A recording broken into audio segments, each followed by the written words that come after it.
Welcome to SAS Daily Podcast. Without you guys, this wouldn't be possible. And thank you guys for subscribing. We got a regular on again. Everybody's been asking for him, and he's back. We got dual survival co-host Joe Teti. How are you doing tonight, sir? What's up, bro? How you been? Doing good, man. How are you?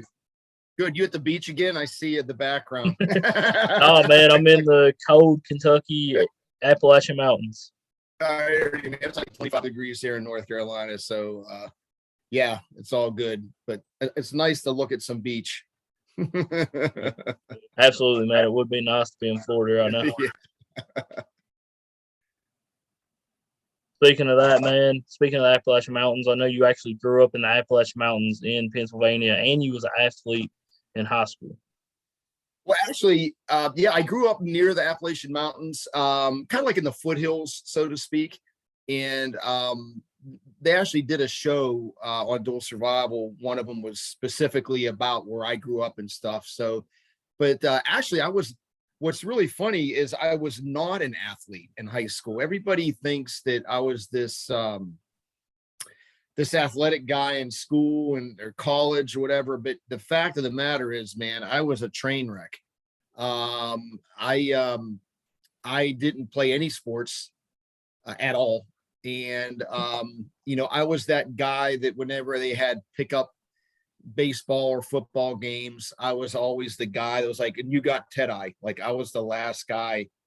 And it's okay. Like, I'm not embarrassed about that because there's probably a lot of kids out there, young adults watching this and they're in the same situation. But, that certainly did not stop me from going to the military, but it actually kind of fueled my fire, so to speak. Absolutely, man. And speaking of your military background, let's talk about how you got into the military and your years of. Absolutely, thank you for your service. First off, man. Thanks, man. Yeah, so let's see. Well, I have to kind of rewind a little bit. I was 7 years old when I first started getting this itch to be a commando, right?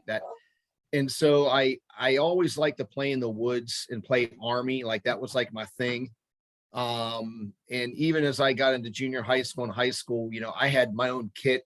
I went to an army surplus store and had my own like Vietnam, H harness and, butt pack and belt and everything. And so I was always fantasizing about being that guy. 10 days after I graduated high school, I was in Marine Corps boot camp. Like literally 10 days after I graduated, I was in Parris Island.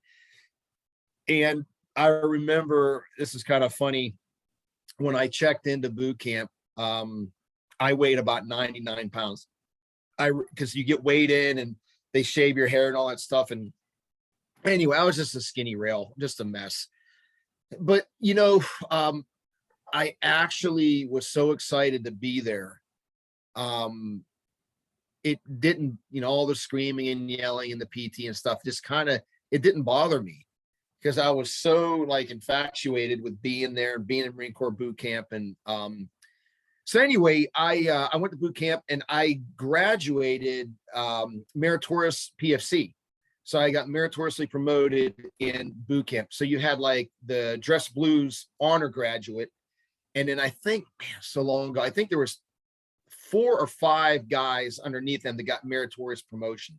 So I got meritoriously promoted to PFC, left boot camp, went straight to Camp Geiger for infantry school because I had an 0311 contract, which is a Marine Corps infantryman.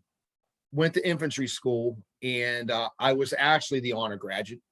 Got promoted meritoriously again, back to back to Lance Corporal.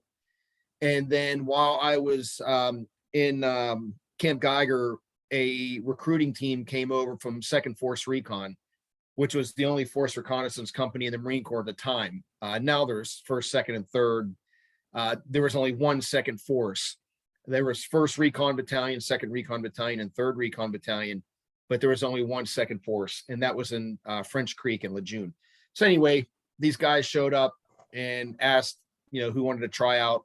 And of course, I rose my hand. And it was me and a bunch of guys. We got there, had to take this thing called the NDOC test, which is they just smoked you for a bunch of days. And then I basically didn't sit around, but got smoked for about 3 months waiting for my amphibious reconnaissance school class to spin up, which is kind of like BUDS for the Navy, ARS, which that's what they called it then. I think they call it ARC now or something. But back in the day, in 82, they called it Amphibious Reconnaissance School, which was at Fort Story, Virginia. And the luck of it, I went through a winter class. So we were swimming in the Chesapeake Bay in November and December. It was just ridiculously cold, But anyway, so did that. And then, I don't want to speak badly of the Marine Corps, but at that time, the Marine Corps leadership, like the commandant and the mucky mucks, they did not understand that they had a special operations unit and they didn't know what to do with it. So MARSOC, Marine Corps Special Operations Command, was formed many years later. But when I was in Second Force, we were just kind of like bastard children. Like the Marine Corps didn't know what to do with us. So I just kind of got disenchanted. I got out and I had a break in service for about 5 years, went back in the Army, went through Special Forces selection and the Q course, the Special Forces qualification course, 18 Bravo, which is weapons, and a bunch of other schools. And then right as 9/11 was kicking off, I got the opportunity to try out for a government counter-terrorist unit. And it was actually shocking because I'd heard of this unit. Obviously, people heard of it, but it was spoken kind of like this, like very secretively. But I was given an invite and I accepted it. And I ended up going through the process, and I didn't even have the proper security clearance. At that time, I only had a secret clearance. That unit, you needed a top secret SCI and a polygraph. You had to pass a lifestyle polygraph, which wipes out a lot of guys. So there was a lot of dudes that, try to come over from Delta and SEAL Team 6, which is one of their primary recruiting grounds was the Tier 1 units. But I was told, I don't know the actual number, but I was told that a minimum of 50% of those that take the polygraph don't pass. So you start with 100 guys and now you're down to 50 just because they couldn't pass the polygraph. So they start with a big number. And anyway, I went through the whole process, and it's lengthy. It took about a year to complete, actually about 13 months now. I'm thinking about it. But anyway, because it took four or 5 months to get my TSSCI, then an interview, and then it's all this other stuff. Then I had to go to the operators course, which was 6 months. And 4 of us graduated. I was in class 19. And there was 4 guys in my graduating class. And then all of my deployments over in Afghanistan and Iraq were with this government unit. And I want to make absolutely sure people listening understand this. I was not in the military. I was in a government CT unit. I served in the military, but my tours over in Afghanistan and Iraq was with this government agency. And it was all direct action stuff, that's all we did. And it was an eye opener, did a lot of, not a lot, but we did commingled a lot with Dev Group, SEAL Team 6 guys, learned a lot from those dudes because they handled Afghanistan. And then at that time, actually Delta was handling Iraq. And so I got a really good opportunity to work with those guys and learn from them and pick their brains and stuff. And it just made me a better operator, because quite frankly, I didn't come from those units. And when you have that kind of talent around you, you're kind of stupid not to ask questions and say, hey, why do you do that? Why do you wear your gear this way? And so I had a lot of chances to do that. And so anyway, I did that for several years. And I just got to a point I just didn't want to do it anymore. I got I don't want to say I got burned out, but it cost me my marriage.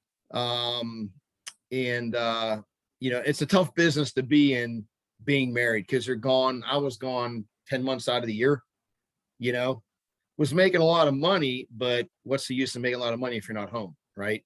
I had a $40,000 ski boat parked. I had a house on the water and a boat that I was on a half a dozen times, maybe, so, and that's basically it. And then I got on Dual Survival, and yeah. And how did that process go on? Like you're auditioning for Dual Survival and stuff. Dude, this is actually funny. I never wanted to be on TV. This is not something I ever wanted to do. But a friend of mine called me one day and said, "Hey man, did you see this email that was going around the community, meaning the special operations community, about this show that they want a special operations guy to try out for?" It didn't say the name of the show. And I'm like, dude, I'm not interested. Well, anyway, he kept bugging me about it. I'm like, you know what? Just to shut you up, I'm going to send in. They wanted a resume and a headshot. So I sent it in, and a couple of weeks later, I get a call from a guy saying, "Hey, we got your stuff. Very interesting." He said, "Don't get too excited. We had 1,800 people turn in their stuff." And anyway, it came down to 5 of us. And we did a chemistry test with the other host, and I still didn't know who it was. And it was Cody Lundeen. And then I knew what show it was. I ended up getting picked out of the chemistry test with the other dudes. And I shot 41 episodes, I think it was. Tough business, man. That's a tough business. It's the pace going from extreme cold, minus 30 degrees in Wyoming, and jumping on a plane and flying to Oman, where it's 120, and then jumping on a plane again and flying to Sri Lanka, where it's a jungle. I mean, it was a brutal, like the human body is not meant to do those extremes, not that fast. And you had no time to climatize, none. So a lot of sickness, got sick damn near on every episode. I was sick. Just because you're jumping in and out of shitty weather, soaking wet, for a week, then you're, burning up in the desert, and then you're soaking wet again. It's just, it's very, very hard show to shoot. And so I did that for 3 or 4 seasons. I shot 1 season with Cody, and then 2 with Matt Graham. Those guys are experts. They're real survival guys. Learned a lot from them.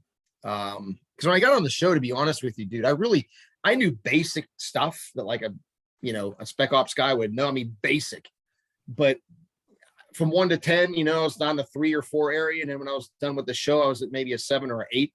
And it's only because I worked with those guys and again, picked their brains and stuff. So I really increased my knowledge when it came to survival, working with Cody and Matt. And again, just like any business, man, it gets old. The money's great, making a lot of money's cool, but there's a certain point where you got to look, and you got to look at your health and your quality of life. And both of those were suffering tremendously. And I just didn't want to do it anymore. And, I had some really, really close calls on the show. Damn near got killed 6 times. And it's all fun and games until you get charged by a lion, or, a 14-foot tiger shark swims up to you and tries to bite you, which actually happened. Got charged by a lion, had a boulder fall off a cliff and missed my head about that far when we were in Norway. But anyway, it was an interesting business, but very, very tough way to earn a buck. Definitely, man. I don't think people know how hard it is to do survival stuff. Yeah. And you got to remember, you're watching a TV screen, right? You're only seeing what they want to show you. You don't see all the other stuff, and it takes a lot of video. I may be off, but I remember our executive producer, this guy was really good. His name was Brian, really, really sharp guy. We're still friends to this day. I thought one time he told me we had to get 40 hours of video for a 1 hour show. So think about, edit, edit, edit, edit, edit, edit, brrr, and he was an expert at that stuff. Brian's like one of the best. And I was very lucky to have him as an executive producer because I was worried about how I was going to look. Like, are these guys going to make me look like an idiot? And I'll be honest with you, I can't say one time that he ever made me look bad. Not once. He actually made me look, like a rock star most of the time. So, but yeah, man, very, very tiring, grueling business. I flew like, dude, I can't remember how many miles, 160,000 miles like in 1 year or something. It was crazy amount of miles. I had so many frequent flyer miles, I was giving them away, So, but yeah, all good things come to an end. Yeah, man, that show is definitely a classic, and I mean they're still playing reruns to this day. Yeah, I get calls every now and then. Hey, man, there's a marathon on where they start at 1:00 and those play like, I don't know, 3 or 4 or 5 of the shows. And, they obviously are still making money off of me, and that's great, and I've seen them all, and I've actually been at a friend's house not long ago, and he's like, dude, you're on TV. And I'm like, change the channel. I've seen that one. I mean, you lived it. Yeah, it was, for a while, it was very novel. Like, people like, hey, can I have your autograph? But it got old, man. Like, or like I'd be eating dinner out and people would interrupt dinner, and just a lot of crazy people out there and just dealing with death threats and all kinds of stupid shit, there's a price that comes with that. There's a price that comes with being on TV. And I wasn't no A-lister. I was just some dude on a survival show, like I could only imagine how, big stars get, I couldn't even imagine, man. It would drive me nuts.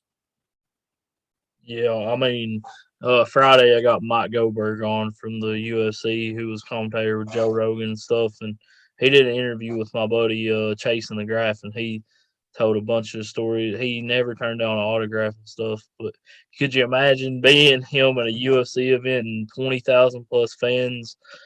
Hey, can I get an autograph? And dude, he's right. I mean, it's tough when, like that guy, he's a public figure, he's a celebrity, and you're just trying to get from point A to point B, but you can't, because you get ambushed along the way. And you could probably ask him, you've got to have a lot of patience. You got to have patience. You can't just tell people, get away from me, I don't want to do it. And even though you may want to, and you're trying to move, like I remember one time I was in an airport and I was running late. This is the only time that I remember that I told a guy that I couldn't sign an autograph or take a picture, because I was literally doing the O.J. Simpson running through the airport, because my flight was getting ready to leave, and the guy literally stopped me in mid stride. He's like, dude, let me get a picture. No, I said, man, I can't.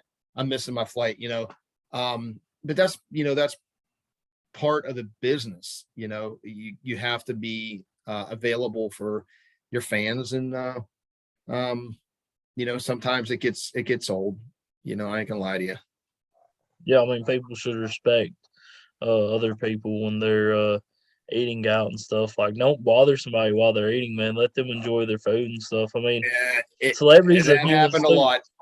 It happened a lot. I'm not gonna lie to you. Eating out, shopping, grocery store. Yeah, I actually had a guy. I had a guy in a food line threatened to kill me outside because I killed that boar. He basically said to me, aren't you that guy on Dual Survival? And I said, yes, sir. And he said, I just saw you kill a boar with a spear. I said, yeah, that was on one of the Hawaiian Islands. And I said, and then you killed it with a knife. You finished it off with a knife. And I said, yeah. And he said, well, I just want you to know, when you get outside, I'm going to kill you the same way. And I looked around and I thought, somebody was punking me, like this guy doesn't mean it. Well, there wasn't nobody around. And I looked at him and I was like, what? Like, I couldn't believe it. And it pissed me off, like I'm a pretty laid back guy, but don't threaten my life. You know what I mean? And I said some smart ass comment to him, like, my grandfather told me that don't put off killing someone tomorrow that you can kill right now. So why don't you do it right now? And he said, no, I'll get you outside. And like, he meant it. And I said, well, you better have some friends, and of course he wasn't out there, when I got outside. But that stuff's very disturbing, like, why would you get bent out of the frame that I killed a boar on a TV show? Like, what do you care? I was freaking hungry. That's what the show's about. Like, but I had numerous death threats, numerous.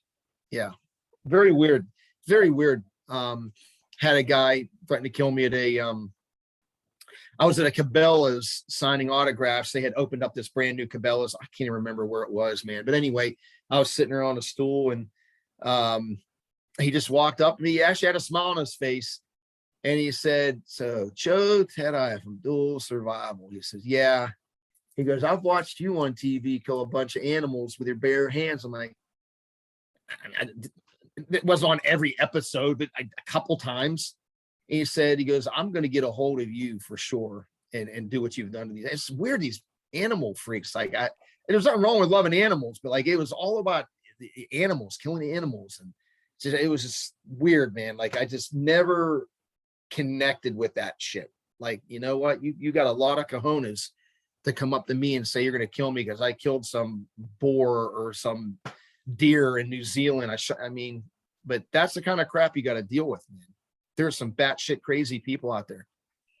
I had people try and follow me home all the time from the gym, or I'd have to like lose them and do cleansing routes and like pull off the road and let them go by me. And yeah, it got old. It got old, Man, that's some weird. I'm not gonna lie, it's some weird shit, man. I mean, them PETA people were are nuts. I got a letter. It's funny you should mention them. I got a letter from, it was a woman. And what was really funny is you could tell that this letter was written by an attorney, because it was right on the edge of threatening me. But if a judge saw, well, he didn't really say they were going to do anything, but maybe. And it was some slick ass attorney that probably wrote this, or the woman she was very smart, but same thing, same thing. How bad of an example I was showing kids, young men and women, on the brutality of animals and killing animals. And, it's like, I didn't even respond. But I was thinking, if you ever talk about brutality, you ever seen how animals are killed in a slaughterhouse? Like, give me a break. I mean, like, you're eating meat, but you're bitching and moaning on me for, killing a stag in New Zealand with a 7mm Magnum that was dead before it hit the damn ground. You know what I mean? Like, so, yeah, I dealt with that stuff too, man. It was, I didn't even respond. Like, that kind of stuff. I'm like, yeesh, what are you going to say to them? Anything you say, they're going to just beat you up anyway. So, Yeah, they'll definitely take it out of context and stuff. And yeah, absolutely, 100%. but yeah, man, I know you got some upcoming classes that you're excited about. Yeah, actually, we have a new WETC course. So what we did, the course used to be Friday, Saturday, and Sunday, right? Spent two nights out, lodged out at the camp, and then you spend Friday night, Saturday night, and leave Sunday. Well, a lot of people can't leave work on a Friday, right? So what we did is I tweaked a couple things and compacted the course a little bit, and it's actually a better course, and it's 2 days. So our next course, if I'm not mistaken, is March 12th and 13th. And so we're taking students. We can only take 10, because that's all the space we have at the camp.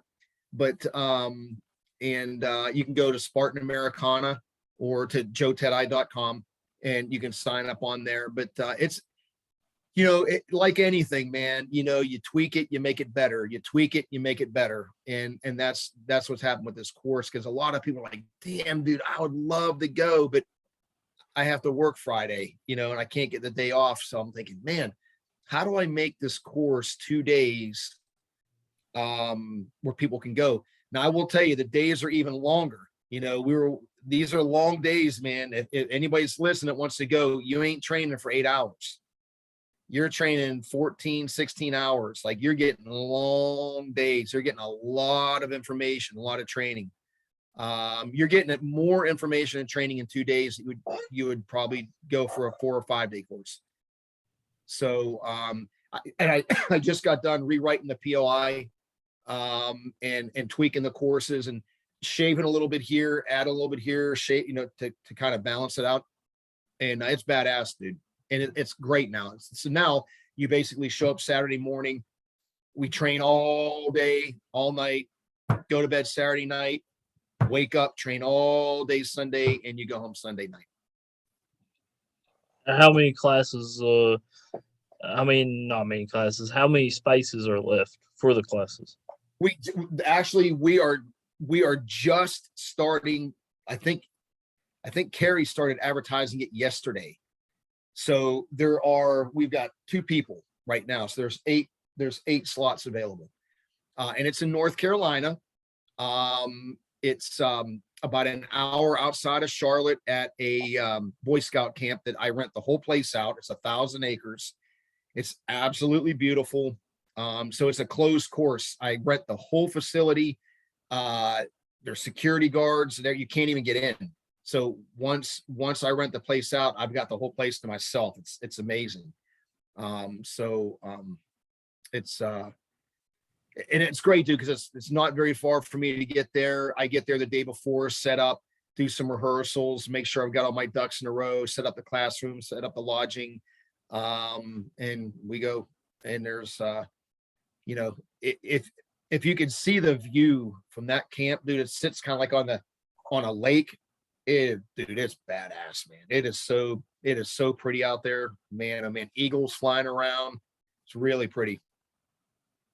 Definitely, man. Definitely appreciate you being on, and I definitely will put the links in the description.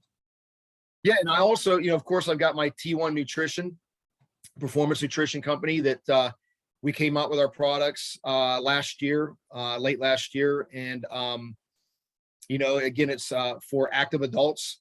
We've got 4 products. We got an immune boost, a multivitamin, a pre-workout, and a testosterone booster. So for anybody that wants to get I say a competitive edge is the way I like to put it. You can work out, but if you take the right supplements, you can give yourself a competitive edge, especially with our pre-workout. I'll be honest with you, man. I can't work out now without it. It's literally the difference between a 1 to 10. Doing a workout without it's a 5, and doing a workout with it's a 9. Like, it's that much of a difference. So I took a long time getting the formulas and getting them right, so there was like no nasty side effects, like for example, the pre-workout. It doesn't give you gas. It doesn't give you the shakes. It doesn't give you a headache, which I've had with some other ones because they have too much of one particular ingredient in it. So I kind of made sure that you got the effect, but not the side effects. You know what I mean? Because that takes away from it. So, but yeah, T1performancenutrition.com. You go there and check it out. Sure, man. That will be in the description as well. Thank you, bro. Absolutely, man. Definitely appreciate Dual Survival Star co-host Joe Teti, man, for being on.